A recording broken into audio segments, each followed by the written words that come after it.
Hello and welcome to our next life group discussion video. We're in the middle of our But God series, and myself and Judy, we are here to facilitate a conversation around But God, looking at testimonies and how we can have a perspective of But God in our daily lives. Enjoy. So we've had the But God series so far. What, we're a couple of weeks into it. Yeah. What's spoken to you the most from the sermons that you've been in? Oh, loved Ben's preach on Sunday, and just yeah, it was just excellent. I think just focusing on what it means when God intervenes and changes things. Come on. And that he does it all the time. When we start thinking about how often he does it, it So just grows. If he does it all the time, have you got a specific time that you can think of? There when are there's been a God moment? Yeah, so many. It's hard to choose. But standout moments have been, for instance, with our son when he was about 9 or 10 years old, which is a lovely age with boys, as you know. Yeah. And he was just always into something mucky, and anyway, he'd gone out in the middle of church one Sunday, so I went to look for him, found him sitting on the wall outside church, and said, "What are you doing out here?" He said, "Oh, I was feeling a bit sick." So I said, "Oh dear," it'll be, joking about, "It'll be all the sweets you ate this morning or all the cakes you had at coffee time." And he turned to me and made this weird face. And I said, "Why are you doing that face, Ben?" And he said, "What face?" I said, "That twisted thing you're doing with your mouth."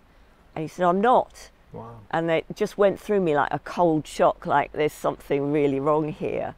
So anyway, we went home and he was having to hold his eyes shut and drooling from his mouth. And as a mum, your brain goes to all sorts of things like brain tumour, whatever. So next morning, the Monday morning, we phoned the GP and explained what was happening to him.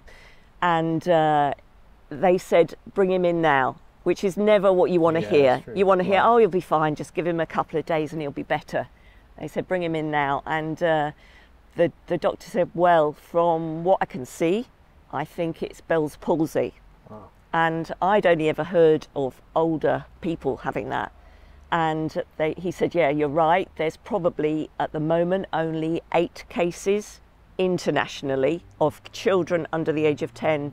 Quite and he cute. said, sadly, of those 8, the long-term prognosis isn't good." And I was like, great, this is what we wanted to hear. Trying to keep Ben on track and let him not be affected too much by what he'd just heard. Took him home. And that night we got the elders round to pray for him. Just because that's what you do in a crisis. But in that moment, it's one of the few times I know God's given me a gift of faith that I knew he was going to be healed. And we prayed for him, laid hands on him, no thunderbolts and lightning, sent him off to bed. And 3 days later, they brought a specialist down from London because it was such a rare case. Wow. He wanted to basically see it, do tests on Ben. And by the time we got there, there was absolutely no trace of a problem at all. Wow, incredible. And they did tests on him, they were pulling him, pushing him, doing all sorts of things. And he was just laughing. And they said to him, "What do you think's happened?" And he said, "Well, they prayed for me and God healed me." Oh, incredible. And the guy said, "Right now, get out." He was not happy. He brought the specialist down from London for nothing. Oh, that's incredible. Yeah. But God. But God, he would still be like that today. That's incredible. That's so good. So as a parent then, or as a Christian, a human being, when anxiety or worries kind of come in, how can we keep a But God in the back of our mind that helps change the situations? Because at that point, panic mode could kick in. Oh, yeah. As a parent, I could be like that. When my kids, like when Evie broke her arm, panic sets in. It's like, we need to do this, need to do this. But how do you kind of go, actually, where's God in this? Yeah. I think the benefit I have now is of being a Christian for a lot longer than you, probably. Probably only over 40 years. And so I've got, if there's that question that you get asked in interviews on the television, people get asked the question, if you could go back and speak to your younger self, what would you tell them? Yeah. And for me, it would be to believe God sooner and have faith, greater faith in him. Wow, okay. Because the more you go through life, the more you build up this massive bank of but God moments and situations where he's been involved and done incredible things. And so it becomes easier and easier for that to be your default setting of, right, okay, God, this is happening, we need to do, we need something to happen. But going back to then, I would have that freak out moment. And I think it's good to know that's okay. I can freak out, I can panic, but then to think, where do I go to for help? Yeah.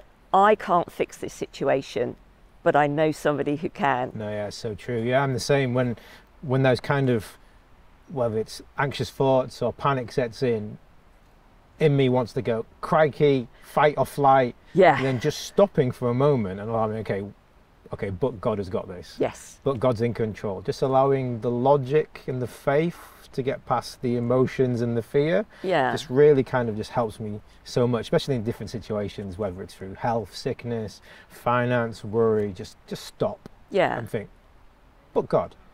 Yeah, because, you know, in all the situations in life that have happened, he hasn't always answered the way that I wanted him to, but he has stepped in and changed things. Yeah. You know, so like we've had members of our family who've died from cancer, and we prayed faithfully for them to be healed. And that sounds like a really challenging end to the story of God said no. Actually, God stepped in and surrounded us with such power to walk through those situations and be comforted in those situations, and just wrapped us around so with his love in those times that they've turned into actually shining moments in our history that you look back on and say, thank you, God. In my worst nightmare, you turned it about. No, it's so good. And God does it in the only way that God knows how. Yes. We were looking at moving, and we needed a certain amount of money to be able to get a deposit and move. And like, there's no way we can do this, but God always has his way. Yep. We ended up getting a tax rebate, and then our future landlady was like, oh, we like you guys so much, we're going to lower the bond by this much and stuff. So the amount we needed came through without a magic handshake, without it falling from heaven. It just came in two separate ways, and you're like, love that. God's all over this. Love it.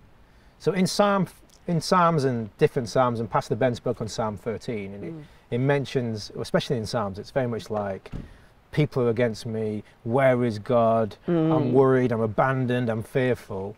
But then always the last chapter, or the last couple of verses, it says, especially in verse 13, but I trust in your unfailing love. My heart rejoices, I will sing. I suppose my question, or what I would like to think about, is how do we keep a but God perspective in everything? Yeah. I think it's what you said, really. It's coming back to this book. Come on. You know, we can't go wrong. It's not the absence of things going badly in our lives. It's the fact that this book is filled with stories of things going wrong, going horribly wrong in some cases, and God stepping in. So we rejoice over seeing the end of the story, but those people's stories are just the same as ours. They were facing, without God, a horrific outcome. And that's the miracles that Jesus performed. Yeah. I often think of the woman whose son had died and was raised to life. She, for the rest of her life, would know what it felt like for her son to have died. That will never be taken away from her. Wow, yeah. But it's the transformation of that horrible situation but God stepped in and changed everything. Yeah. So this is such a great reminder. Yeah. You know, there's a story for everything that we're going through and more. Oh, it's cool. And you can go back to it again and again and say, what did he say? What happened? How did it happen? Yeah, what I think is a good challenge for us is shifting the emphasis of the book, God. So we've been looking in the series, especially with my preach, it was in Noah, but God remembered Noah. Yeah. But then if we kind of change the emphasis of but God and putting it more onto us to God, but God, you can, or but God, will you, or but God.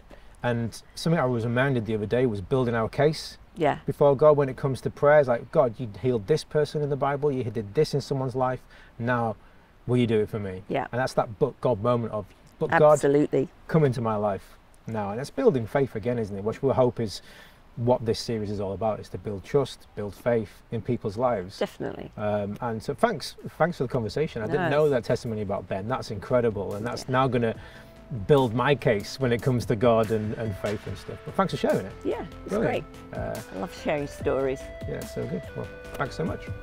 We've been loving the But God series, and it's continuing over the next few more weeks in November. What we're going to do now is we're going to hand over to you guys to discuss it in your life groups now.